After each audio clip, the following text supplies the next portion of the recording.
ভারতবর্ষের রত্ন ডাক্তার জাকির নায়েক নিজের দেশে টিকতে পারল না, বৃষ্টি বন্ধ হয়ে গেল। উপর বাংলার আব্দুর রাজ্জাক বিন ইউসুফ যেখানেই বক্তব্য রাখতে যাচ্ছে বাঁশ দিয়ে আঘাত করছে, কোথাও গাড়ি ভাঙচুর করছে। আপনারা জানেন 500 কোটি টাকার মামলা দেওয়া হয়েছে আপনার আব্দুর রাজ্জাক বিন ইউসুফের উপরে। আপনারা জানেন মুজাফফর বিন মহসিন বাংলাদেশের একজন আলেম, তাকে জেল খাটতে হয়েছে। ডক্টর আসাদুল্লাহ গালিব বাংলা উপমহাদেশের সবথেকে বড় আলেম, তিনি জেলখানাতে বন্দী ছিলেন। আপনারা জানেন সত্য কথা যারাই বলেছে তাদের উপরে জাতি আঘাত করেছে, ছেড়ে দেয়নি। আজও পর্যন্ত যে সমস্ত আলেম ওলামারা বক্তব্যের মাঝে বক্তব্য রাখছে, বক্তব্য রাখার পরে সবাই নারে তাকবীর আল্লাহু আকবার দিয়ে তাকে গাড়িতে তুলে ফুলের মালা দিয়ে বাড়ি পাঠিয়ে দিচ্ছে। ভেবে নিতে হবে বক্তা এখনো পর্যন্ত সত্য কথা বলেনি। মুহাম্মদ সাল্লাল্লাহু আলাইহি ওয়াসাল্লামকে আল্লাহ তাআলা বলছেন, নবী আপনার কাছে যে কিতাব অবতীর্ণ করা হয়েছে, আপনি মানুষকে দাঁড়াতে ভয় দেখান, ভয় দেখাতে গিয়ে সমস্যা হতে পারে। সমস্যা হলে আপনার মনে যেন কোনো ভয় ভীতি যেন কাজ না যেন করে। তার মানে আজও পর্যন্ত পবিত্র আল কোরআনের সঠিক কথা বললে মানুষ রেগে যাবে। যাবে কি যাবে না? যাবে। আজও পর্যন্ত সঠিক কথা বলতে গেলে রেগে যাবে। আনোয়ারুল হক ফাইজি সাহেবের নাম শুনেছেন? আব্দুল্লাহ সালাফি সাহেবের নাম শুনেছেন? আসামে কোন এক মোনাজারা করতে গিয়ে, এটা আমার শোনা গল্প, আমি দেখিনি, শোনা গল্প বলা ঠিক নয়, তবু আমি ওনার মুখ থেকে শুনেছি, ওই জন্য বলছি। আসামে কোন এক জায়গায় মোনাজারা করতে গিয়ে ঘরের ভিতরে তালা মেরে দিয়ে পেট্রোল কেরোসিন দিয়ে তাদেরকে আগুন ধরাবার ব্যবস্থা করা হয়েছিল। কি বললাম বুঝতে পারছেন? সারা ভারত, পাকিস্তান, বাংলাদেশের একটা পীর সাহেবকে দেখুন তো, যে পীর সাহেবকে মারা হয়েছে, যে পীর সাহেবকে জেলখানাতে আছে, বাংলাদেশের অজস্র আলেমরা জেলখানাতে বন্দী হয়েছে। একটা পীর সাহেবকে দেখুন তো, এই পীর সাহেব জেলখানাতে গেছে? নাই। কারণ পীর সাহেব তো কোরআনের কথা বলে না। ওর বাপ কি করেছিল, কোথায় পেচ্ছাপ করেছিল, ওর বাপের পেচ্ছাপের রং কেমন, এইগুলো সারা জীবন বলে। ওর বাপের পেচ্ছাপ একজন শরবত বলে খেয়ে ক্যান্সার ভালো হয়ে গেছে, ওর ওই বক্তব্য, ওর আর কোনো বক্তব্য নাই। কি বললাম বুঝলেন তো? কোরআনের সঠিক কথা বললে অশান্তি কি এক শ্রেণীর মানুষ করবে, করবে কি করবে না? এক শ্রেণীর মানুষ, তবে সবাই নয়, এক শ্রেণীর মানুষ। আল্লাহ বলছে মুমিনদের জন্য রয়েছে তো অনেক অনেক উপদেশ। তারপরে আল্লাহ তাআলা 3 নম্বর আয়াতে বলছেন কি, ইত্তাবিউ মা উনজিলা ইলাইকুম মির রাব্বিকুম ওয়া লা তাত্তাবিউ মিন দুনিহি আউলিয়া কলিলাম মা তাযাক্কারুন। কোরআন আল্লাহ বলছে ইত্তাবিউ, তোমরা আনুগত্য করো কার? মা উনজিলা ইলাইকুম মির রাব্বিকুম, তোমার রবের পক্ষ থেকে যেটা অবতীর্ণ করা হয়েছে। রবের পক্ষ থেকে অবতীর্ণ করা হয়েছে কি? আল কোরআন। বর্তমানে কিছু মানুষ আবার বার হয়েছে, ভণ্ড দল, এরা বলছে আমরা আহলে কোরআন, শুধু কোরআন মানি, হাদিস মানি না। এরকম একটা দল আছে না? পানি আছে, একটু দেওয়া যাবে? কই বিসমিল্লাহ, দাঁড়ান।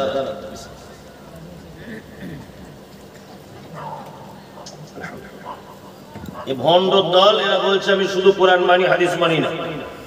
বলছে কি বলছেন? এক দল আছে না নতুন করে বার হয়েছে, এদের দলিল এই আয়াতটা, দলিল এই আয়াত, ইত্তাবিউ মা উনজিলা ইলাইকুম মির রাব্বিকুম। আল্লাহ বলছে আনুগত্য করো রবের পক্ষ থেকে যেটা অবতীর্ণ করা হয়েছে, তাদের দলিল হিসাবে এটা। এবার দেখুন তো আমি তাদের দলিলটা কেমন করে খণ্ডন করতে পারি। আমি মমতাজুল ইসলাম, পেশায় একজন শিক্ষক। পেশায় কি? শিক্ষক। ইনি হচ্ছেন আমার ছাত্র, ধরে না, তাই তো? ওই যে চেয়ারে বসে আছেন একজন, এই দিকের মানুষটা, এই দিকের, ওনার নাম আব্দুল্লাহ, ধরে না। উনি একজন এলাকার জ্ঞানী এবং খুব নামী মানুষ, ভালো করে বুঝবেন। এ আমার ছাত্র আব্দুল্লাহ এলাকার জ্ঞানী মানী মানুষ। আমি 2 মিনিটের জন্য আপনাকে তুমি বলে কথা বলছি, কিছু মনে করবেন না, বোঝানোর জন্য। ইনি আমার ছাত্র। তা আমি বলছি আব্দুল্লাহ তুমি এক কাজ করো তো, তুমি ওই তালগ্রাম বলে একটা গ্রাম আছে, ওই গ্রামে আব্দুল্লাহ বলে একটা লোক আছে, তুমি তার কাছে যাবে। তার কাছে গিয়ে সে তোমাকে যা যা কিছু বলবে তুমি তাই তাই করবে, বিন্দু পরিমাণ তুমি কথা নড়চড় করবে না। তাহলে আমি পাঠালাম, এটা আমার কে? ছাত্র। আমার ছাত্রকে পাঠালাম কার কাছে? আব্দুল্লাহ ওই লোকটার কাছে, তাই না? এবার এ আব্দুল্লাহর কাছে গেল, গিয়ে আব্দুল্লাহ তখন বলছে আমার মোটরসাইকেলটা মুছে দাও। কি তখন বলছে ওটা তো বলা ছিল না। আব্দুল্লাহ তখন বলছে আমার স্ত্রীর শরীর খারাপ, একটু ওষুধ এনে দাও। তখন বলছি এটা তো বলা ছিল না। আচ্ছা আমি বলেছি যা যা বলে তাই তাই শুনবে। তাহলে এখানে আর নাম করে কিছু কিছু বলার প্রয়োজন আছে? আছে না। এবারে ও যখন বলছে আমার মোটরসাইকেলটা মুছে দাও, এ তখন বলছে করবো না। ও যখন বলছে ওই সব চেনে দাও, তখন বলছে আনবো না। আচ্ছা বলুন তো, এ আমার ছাত্র, ওনার কথা যদি অবাধ্য হয় তাহলে ওনাকে অপমান করলো না আমাকে অপমান করলো? কোনটা? হ্যাঁ আমাকে, তাই না? আমাকে অপমান করলো, কারণ আমি তো বড় মুখ করে সম্মান করে ওনার কাছে পাঠিয়েছি। তাহলে এ যদি ওনার কথার অবাধ্য হয় তাহলে আমাকে অপমান করলো, তাই তো? আল্লাহ কোরআন মাজিদে বলছেন কুল, নবী আপনি বলুন, ইন কুনতুম তুহিব্বুনাল্লাহ ফাত্তাবিউনি, তারা যদি আমার ভালোবাসা যদি পেতে চায়, ফাত্তাবিউনি, তারা যেন আপনার আনুগত্য করে। ভালো করে বুঝবেন, আমাদের তাহলে শিক্ষককে আল্লাহ, তাই তো? আমরা হলাম ছাত্র, তাই তো? আর আমাদেরকে আল্লাহ যেতে বলছেন কার কাছে? মুহাম্মাদের কাছে। ফাত্তাবিউনি, তার আনুগত্য করো। এখন আমরা যদি মুহাম্মাদের আনুগত্য না করি তাহলে আল্লাহকে অপমান করা হলো কি হলো না? হলো। বোঝাতে পারলাম? তার মানে আহলে কোরআন নামক আহলে শয়তান আর টিকতে পারলো না।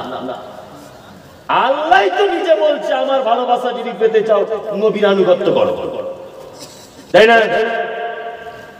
আমরা আবার এর ভিতরে অনেক গেঁড়া কল আছে। আমরা শুধু কোরআন হাদিস আর নবীকে মেনে নেবো তা নয়। আমি বারবার বলছি এটা আল্লাহর নবী বলেছে, আর বারবার বলছে আবু হানিফা বলেছে। কি আজব ব্যাপার! আমি বারবার বলছি এ কথা আল্লাহর নবীর থেকে প্রমাণ পাওয়া যায় না, ও বলছে বারবার বড় হুজুর করেছে। আচ্ছা বলুন তো, বড় হুজুর কি ইসলামের প্রমাণ? প্রমাণ? এদের আবার একটা দলিল আছে, কি? ইয়া আইয়ুহাল্লাযীনা আমানু আতিউল্লাহ ওয়া আতিউর রাসূল ওয়া উলিল আমরি মিনকুম। এদের দলিল হচ্ছে এটা। আল্লাহ বলেছেন আনুগত্য করো কার? আল্লাহ। আনুগত্য করো কার? নবীর। ওয়া উলিল আমরি মিনকুম, তোমাদের মধ্যে বর্তমানে যারা উলিল আমর আছে তোমরা তাদের কাছে ধর্মীয় ব্যাপারে কিছু জানতে যাও। ফাইন তারাজাতুম ফি শাইইন ফারদিনাল্লাহি ওয়া রাসূল, তারা যদি তোমার সমস্যার সমাধান করে দিতে না পারে তাহলে তোমরা ফেরত চলে এসো আল্লাহ এবং তার রাসূলের কাছে, এটাই তোমাদের জন্য কল্যাণ।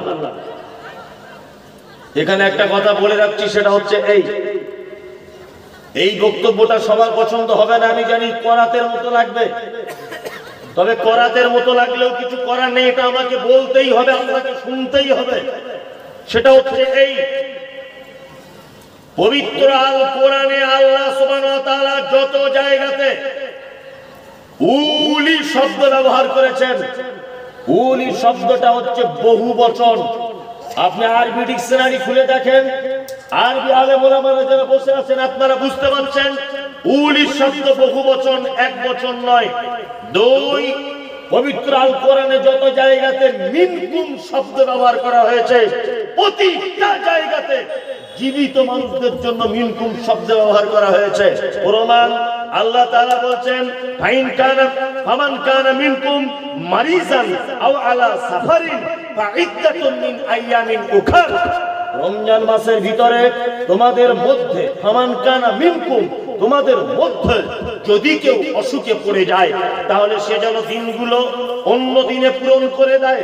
কেউ যদি মুসাফির অবস্থায় সফর করে সে যেন দিনগুলো অন্য দিনে পূরণ করে দেয়।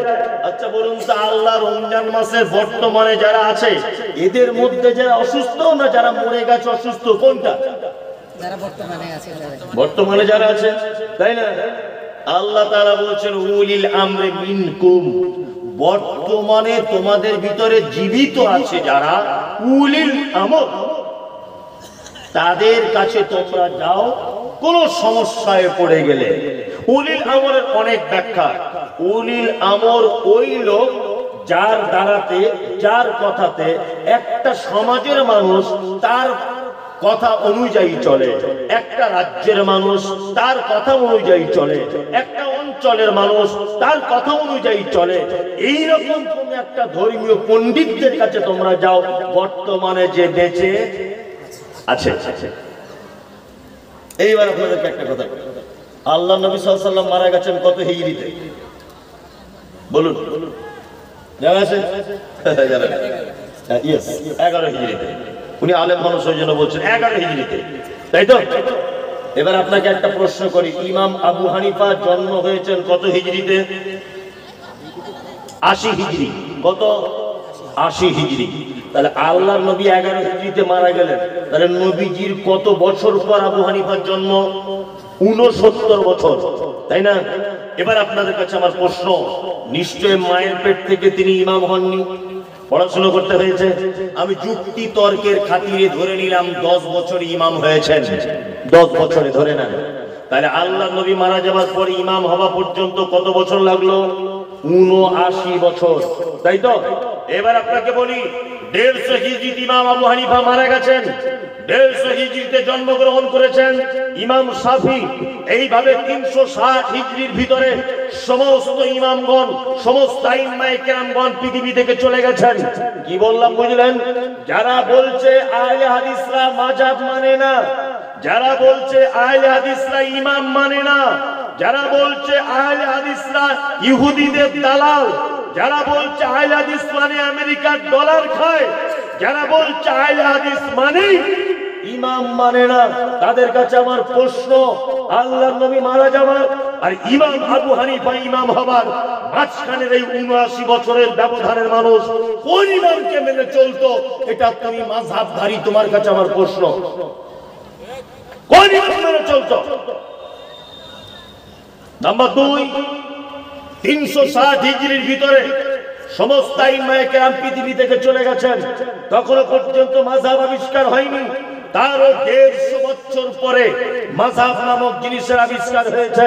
তার মানে মুহাম্মদ সাল্লাল্লাহু আলাইহি ওয়াসাল্লামের মারা যাওয়ার 450 বছর পর মাযহাবের জন্ম হয়েছে। এইবার আপনার কাছে আমার প্রশ্ন, আপনি বারবার বলছেন, আমরা বারবার বলছি এটা হাদিসে আছে, আর আপনি বারবার বলছেন এটা অমুক লোক বলেছে। অমুক লোকেরটা দলিল না সহিহ হাদিসটা দলিল? কোনটা? কোরআন দলিল না ফাজাইলে আমল দলিল? কোরআন দলিল, কোরআন দলিল। আল্লাহ বলছে ইত্তাবিউ মা উনজিলা ইলাইকুম মির রাব্বিকুম, আল্লাহর পক্ষ থেকে যে কিতাব অবতীর্ণ হয়েছে তোমরা তার কি আনুগত্য করো।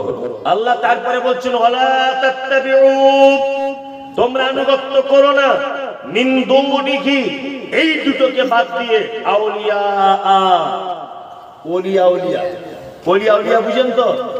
এইবারে মজার মজার বক্তব্য, কটা হাদিস আপনাদেরকে খুব চমৎকার, ব্যাপক সুন্দর লাগবে শুনতে। এই দেখেন আপনাদেরকে বলি, আল্লাহর ওলি হওয়া সহজ না কঠিন? বলুন, আপনি আপনি বলুন। কঠিন, তাই না? কঠিন কারা কারা বলছেন? তুলুন। আরে কঠিনই তুলুন, তুলুন। মানুষ দু নৌকায় পা দিয়ে আছে, সালা যদি গোলমাল হয়ে যায়, হ্যাঁ পড়ে যাবে, তাই না? মনে মনে ভাবছেন না? আপনি বলুন তো চাচা, আল্লাহর ওলি হওয়া কি? আল্লাহর ওলি হওয়া সহজ না কঠিন? আল্লাহর ওলি হওয়া কি? আমরা সবাই জানি কঠিন কঠিন। ও আর থাকতে পারলো না, বারবার যখন হো করছে বলিয়ে দিই, লাগে লাগে জাগে যাবে, যা কিছুই থাকতে হবে, তাই না? আল্লাহর ওলি হওয়া সব থেকে জলের মতো সহজ, কিন্তু আমাদেরকে আল্লাহর ওলি হওয়ার ব্যাপারে এমন করে বোঝানো হয়েছে, মানে সাংঘাতিক ব্যাপার। কেমন করে বোঝানো হয়েছে? ও বন্ধুরে আমার, অমুক জায়গাতে একটা আল্লাহর ওলি ছিল, 30 বছর বিয়ে করেনি, জঙ্গলে বাস করতো, 30 বছর বড় বড় তার গোঁফ, মাথার চুলগুলো বড় বড়, জীবনে বিরাজ করতো না। মাথায় সব ভিতরে উকুন হয়ে গেছে, একটা ঠ্যাং তার গাছের উপরে এরকম ভাবে টাঙানো থাকতো। এত বড় আল্লাহর ওলি, জীবনে মেয়ে ছেলেদের মুখ দেখেনি। ও হচ্ছে পাক্কা শয়তান, ওলি হবে শয়তান, পাক্কা শয়তান, তাই না? এবার আপনাদেরকে বলি আল্লাহর ওলিদের ঘটনা বলা হয়। বন্ধুরা আমার, অমুক জায়গাতে একটা আল্লাহর ওলি ছিল। আল্লাহর ওলি সুন্দরবনে বেড়াতে গেছেন, নৌকায় করে নদীতে ঘুরছেন। হঠাৎ করে সুন্দরবনের একটা বাঘ এসে নৌকায় ঝাঁপ দিয়ে দিল। আল্লাহর ওলি তখন বলছে একটা বিয়াদব, আমি আল্লাহর ওলি। তখন বাঘ বলছে হুজুর ভুল হয়ে গেছে, মাফ করে দেন। বাঘ চলে গেল জঙ্গলে। হুজুর চলছেন নদীতে নৌকা নিয়ে, চলতে চলতে বাঘ তখন নৌকার নদীর মাঝখানে দাঁড়িয়ে হাত জোর করে বলছে হুজুর ভুল হয়ে গেছে, মাফ করে দেন। আচ্ছা বলুন তো, বাঘ কোনোদিন নদীর মাঝখানে হাত জোর করে দাঁড়াতে পারে? আর গাঁজাখোর, মিথ্যুক, মানে ডেট ফেল গাঁজা খায় এরা। কি বলছি বুঝতে পারছেন? কিছু গাঁজার তো ডেট থাকে, মানে ডেট ফেল গাঁজা খায়। আশ্চর্য ব্যাপার। এইসব বক্তব্য দেয় আর বলে আল্লাহর ওলি। আর ওলি যত দেখবেন সব বাংলাদেশে। তাহলে ন্যাংট হয়ে বসে আছে, বলছে তারও 4.5 লাখ ভক্ত। আশ্চর্য ব্যাপার। বস্তা পরে মাটির গর্তের তলাতে থাকে, বলছে ও 3.5 লাখ। আর যত রকমের জিকির, হু হু হু, মাছ গাছে ওটা লাফানো। আমি একটা জিকির আশ্চর্য হয়ে গেলাম। একজন আল্লাহ আল্লাহ আল্লাহ এরকম করছে, আর একজন লুঙ্গিটা তুলে কি ওর মাথাটা এখন লুঙ্গির ভিতরে ঢুকিয়ে দিল। আমি নিজের চোখে দেখি, মনে মনে ভাবছি তাহলে বেশ পবিত্র জিনিস তোর মাথায় ঠেকিয়েছে। তুই একেবারে খাঁটি হলি। আর শয়তান সব সব শয়তান, মানে ও নিচে ছিল, লাভ দিয়ে লুঙ্গিটা এরকম করে মাথার ভিতরে ঢুকিয়ে গেছে। মোবাইলে দেখতে পাচ্ছি কত বড় শয়তান সব। কি বুঝতে পারছেন? আল্লাহর ওলিদের ব্যাপারে সব আমাদের পীর সাহেবরা, হুজুররা, এরা আবার খুব চিটার। দেখবেন যত বক্তা বক্তব্য রাখে পীরেদের হয়ে। আপনাদেরকে একটা লজিক বলে ইউটিউবাররা ভালো করে ধরো এই কথাটা। এসব যারা হুজুরেরা বক্তব্য রাখে, এরা এত বড় চিটার, বক্তব্য রাখতে এসে শুধু এই কথা বলবে, ও বাবারা মায়েরা খালারা, খাজা মঈনুদ্দিন চিশতি এমন ছিল, ভালো করে বুঝবে। অমুক পীর সাহেব এমন ছিল। যারা মরে গেছে বেঁচে নেই শুধু তাদের ব্যাপারে বলে। কি বলে বুঝলেন? তখন ইউটিউব ছিল না, তাদের ব্যাপারে কোনো প্রমাণপত্র পাওয়া যায় না। তা আমি বলছি, এখন তোরা যারা নামের আগে পীর পীর পীর পীর করছো, তোমাদের একটা কেরামতি দেখাও দেখি এখন, তাহলে বলবো বাপের বেটা। বলছে ট্রেন যাচ্ছিল, হুজুর এমন ফুক মেরে দিল, সিগন্যাল বন্ধ হয়ে ট্রেন দাঁড়িয়ে গেল। তো তোর বাপের এমন কত ক্ষমতা আছে, এখন একটা ট্রেন দাঁড় করা দেখি, বোম্বে ভারত থেকে দাঁড় করা, তাহলে তো বলবো বাপের বেটা। মানে যার ব্যাপারে তুমি বলছো সে তো মরে গেছে। এ তো সত্য মিথ্যার প্রমাণ নাই। মানে পীর সাহেবদের যত বুজুর্গি সব মরে যাওয়া পীর সাহেবদের বুজুর্গি বক্তব্য দেওয়া হয়। বর্তমানে যারা বেঁচে আছে একটা বুজুর্গি দেখাও, আমরা সোশ্যাল মিডিয়া নিয়ে যাই, দেখি তোমার বাপের বুজুর্গি কত, সব মিথ্যা। একজনা বলছে হুজুর আপনি এমনি পীরের ব্যাপারে, ভণ্ড পীরদের ব্যাপারে বলুন, ভালো পীরদের ব্যাপারে বলছেন কেন? আমি তখন বলেছি পায়খানার আবার কোয়ালিটি হয়, গাধা কোথাকারে। কোটিপতি লোকের পায়খানা সেন্ট ভালো, আর রিক্সা চালকের গন্ধ, এরকম ব্যাপার আছে? পীর মানেই তো ভণ্ড।